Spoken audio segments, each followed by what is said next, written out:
حضرت امام ابو حنیفہ رحمۃ اللہ علیہ فرماتے تھے، ان کا نام حضرت نعمان تھا، فرماتے تھے نعمان اگر 2 سال اپنے شیخ کے ساتھ نہ رہتا تو ہلاک ہو چکا ہوتا۔ اللہ نے کتنی بڑی سعادت دی، تابعی تھے۔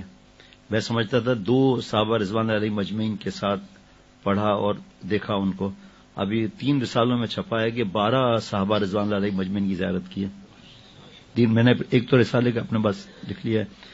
ایک روز ظہر کی نماز کے بعد حضرت امام ابو حنیفہ رحمۃ اللہ علیہ گھر تشریف لے گئے۔ بالا خانہ یعنی اوپر آپ کا گھر تھا، جا کر آرام کے لیے بستر پر لیٹ گئے۔ اتنے میں کسی نے دروازے پر نیچے دستک دی۔ آپ اندازہ کیجئے کہ جو شخص ساری رات کا جاگا ہوا ہو اور سارے دن مصروف ہو رہا ہو، اس وقت اس کی کیا کیفیت ہوگی۔ ایسے وقت کوئی آ جائے تو انسان کو کتنا ناگوار ہوتا ہے کہ یہ شخص بے وقت آ گیا، لیکن امام صاحب اٹھے، سینے سے نیچے اترے، دروازہ کھولا تو دیکھا ایک صاحب کھڑے ہوئے ہیں۔ امام صاحب رحمۃ اللہ نے ان سے پوچھا کیسے آنا ہوا؟ اس نے کہا کہ ایک مسئلہ معلوم کرنا ہے۔ دیکھیے، اول تو امام صاحب جب مسائل بتانے کے لیے بیٹھے تھے وہاں آ کر تو مسئلہ پوچھا نہیں، اب بے وقت پریشان کرنے کے لیے یہاں آ گئے، لیکن امام صاحب نے اس کو کچھ نہیں کہا بلکہ فرمایا اچھا بھائی کیا مسئلہ معلوم کرنا ہے؟ اس نے کہا میں کیا بتاؤں، جب میں آ رہا تھا اس وقت مجھے یاد تھا کہ کیا مسئلہ معلوم کرنا ہے، لیکن اب میں بھول گیا۔ آج ماں باپ اگر تیسری دفعہ کچھ کہہ دیں تو کیا حالت ہوتی ہے، بھائی بہنوں سے کیا ویسے بڑے دیندار ہوں گے اور بہن اور بھائی کا منہ نوچ لیں گے۔ یاد نہیں رہا کہ کیا مسئلہ پوچھنا تھا۔ امام صاحب نے فرمایا کہ اچھا جب یاد آ جائے تو پھر پوچھ لینا۔ آپ نے اس کو برا بھلا نہیں کہا، نہ اس کو ڈانٹا ڈپٹا، بلکہ خاموشی سے اوپر چلے گئے واپس۔ ابھی جا کر بستر لیٹے ہی تھے، ساری رات جاگتے تھے حضرت، کہ دوبارہ دروازے پر دستک ہوئی۔ آپ اٹھ کر نیچے تشریف لائے، دروازہ کھولا، دیکھا وہی شخص کھڑا ہے۔ آپ نے پوچھا کیا بات ہے؟ اس نے کہا حضرت وہ مسئلہ مجھے یاد آ گیا تھا۔ آپ نے فرمایا پوچھ لو۔ اس نے کہا کہ ابھی تک تو یاد تھا، مگر اب جب آدھی سیڑھی تک پہنچے تو وہ مسئلہ میں بھول گیا۔ جب آپ آدھی سیڑھی پر پہنچے وہ مسئلہ بھول گیا۔ اگر ایک آدمی ہوتا تو اس وقت اس کے اشتعال کا کیا عالم ہوتا، غصے کا، مگر امام صاحب نے نفس کو مٹا چکے تھے۔ امام صاحب نے فرمایا اچھا بھائی جب یاد آ جائے پوچھ لینا۔ یہ کہہ کر آپ واپس چلے گئے اور اگر بستر پر لیٹے تھے، ابھی لیٹے ہی تھے کہ دوبارہ پھر دروازے پر دستک ہوئی۔ آپ پھر نیچے تشریف لائے، دروازہ کھولا تو دیکھا وہی شخص کھڑا ہے۔ شخص نے کہا حضرت وہ مسئلہ یاد آ گیا۔ امام صاحب نے پوچھا کہ کیا مسئلہ ہے؟ اس نے کہا کہ یہ مسئلہ معلوم کرنا ہے کہ انسان کی نجاست پخانے کا ذائقہ کڑوا ہوتا ہے یا میٹھا ہوتا ہے۔ الیاذ باللہ، یہ بھی کوئی مسئلہ ہے؟ اگر کوئی دوسرا آدمی ہوتا وہ اب تک ضبط بھی کر رہا ہوتا تو اب اس سوال کے بعد اس کے ضبط کا پیمانہ لبریز ہو جاتا، لیکن اطمینان سے امام صاحب نے جواب دیا کہ اگر انسان کی نجاست تازہ ہو تو اس میں کچھ مٹھاس ہوتی ہے، اگر سوکھ جائے تو کڑواہٹ پیدا ہوتی ہے۔ پھر وہ شخص بدتمیز کہنے لگا کیا آپ نے چکر دیکھا ہے؟ ہم ان کے ہی تو غلام کہلاتے ہیں نا۔ کس طرح غصے، حرام ہے غصہ، مارنا بیوی کو، پتہ نہیں کیا کیا کرتے ہیں۔ حضرت امام ابو حنیفہ رحمۃ اللہ نے فرمایا کہ ہر چیز کا علم چکھ کر حاصل نہیں کیا جاتا، بلکہ بعض چیزوں کا علم عقل سے حاصل کیا جاتا ہے، اور عقل سے یہ معلوم ہوتا ہے کہ تازہ نجاست پر مکھی بیٹھتی ہے، خشک پر نہیں۔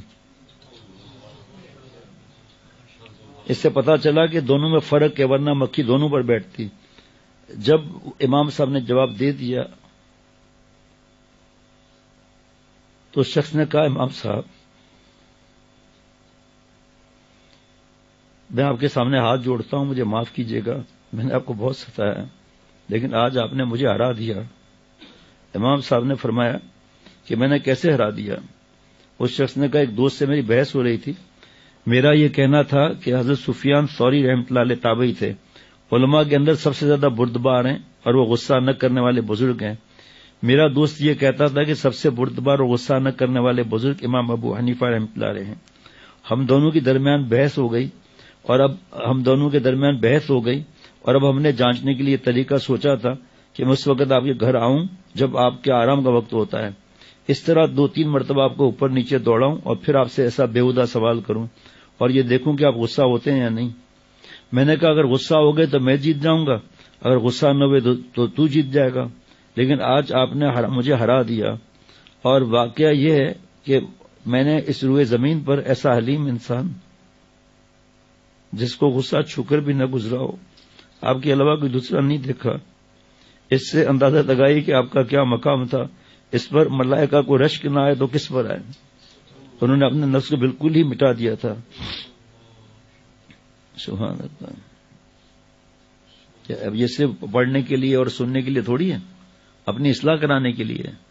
عالم اتنی بڑی شخصیت پورے امت کے لیے کیا فائدہ ہے ان سے مل رہا ہے؟ ایک تھپڑ مار دیتے کہ کیا بار بار اٹھا رہے ہو تم مجھے، اور سوال پر مار دیتے، ڈانٹ دیتے کم از کم، کچھ بھی نہیں.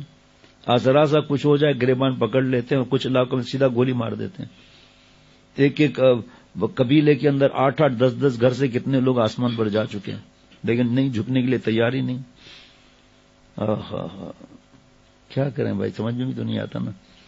ایک مرتبہ سے سری سقطی رحمۃ اللہ علیہ جا رہے تھے، دوپہر کا وقت تھا، انہیں نیند آئی، وہ قیلولے کی نیت سے ایک درخت کے نیچے سو گئے. کچھ دیر لیٹنے کے بعد جب ان کی آنکھ کھلی تو انہیں ایک آواز سنائی دی. انہوں نے غور کیا تو پتا چلا کہ اس درخت میں سے آواز آ رہی ہے جس کے نیچے وہ لیٹے ہوئے تھے. جی ہاں، جب اللہ چاہتے ہیں تو ایسے واقعات رونما کر دیتے ہیں. کرامتیں حق ہے، حدیث پاک ہے. حضرت سری سقطی رحمۃ اللہ علیہ، درخت ان سے کہہ رہا تھا، اے سری سقطی رحمۃ اللہ علیہ، اے سری تو میرے جیسا ہو جا. وہی آواز سن کر بڑے حیران ہوئے. جب پتا چلا کہ آواز درخت سے آ رہی ہے تو آپ نے اس درخت سے پوچھا، اے درخت میں تیرے جیسا کیسے بن سکتا ہوں؟ اے سری، جو لوگ مجھ پر پتھر پھینکتے ہیں میں ان لوگوں کی طرف اپنے پھل لوٹاتا ہوں.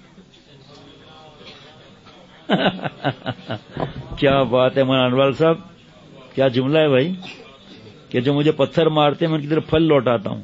درخت کہہ رہا ہے، اس لیے تو بھی میرے جیسا بن جا. وہ اس کی بات سن کر اور بھی زیادہ حیران ہوئے، مگر اللہ والوں کو فراست ملی ہوتی ہے، لہذا ان کے ذہن میں فوراً خیال آیا کہ اگر یہ درخت اتنا ہی اچھا ہے کہ جو اسے پتھر مارے اسے پھل دیتا ہے، تو پھر اللہ رب العزت نے درخت کی لکڑی کو آگ کی غذا کیوں بنایا؟ اور انہوں نے پوچھا کہ اے درخت، اگر تو اتنا ہی اچھا ہے تو یہ بتا کہ اللہ تعالیٰ نے تجھ کو آگ کی غذا کیوں بنایا؟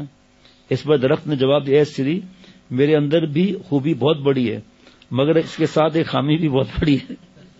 اس خامی نے میرے اتنی بڑی خوبی پر پانی پھیر دیا.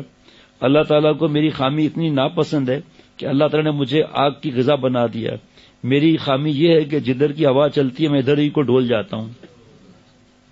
جناب نیکوں کے ساتھ نیکی کی باتیں کر رہا ہے اور وہاں پر برائی والوں کے ساتھ، شراب والوں کے ساتھ بھی بیٹھا پی رہا ہے. یعنی میرے اندر استقامت نہیں ہے.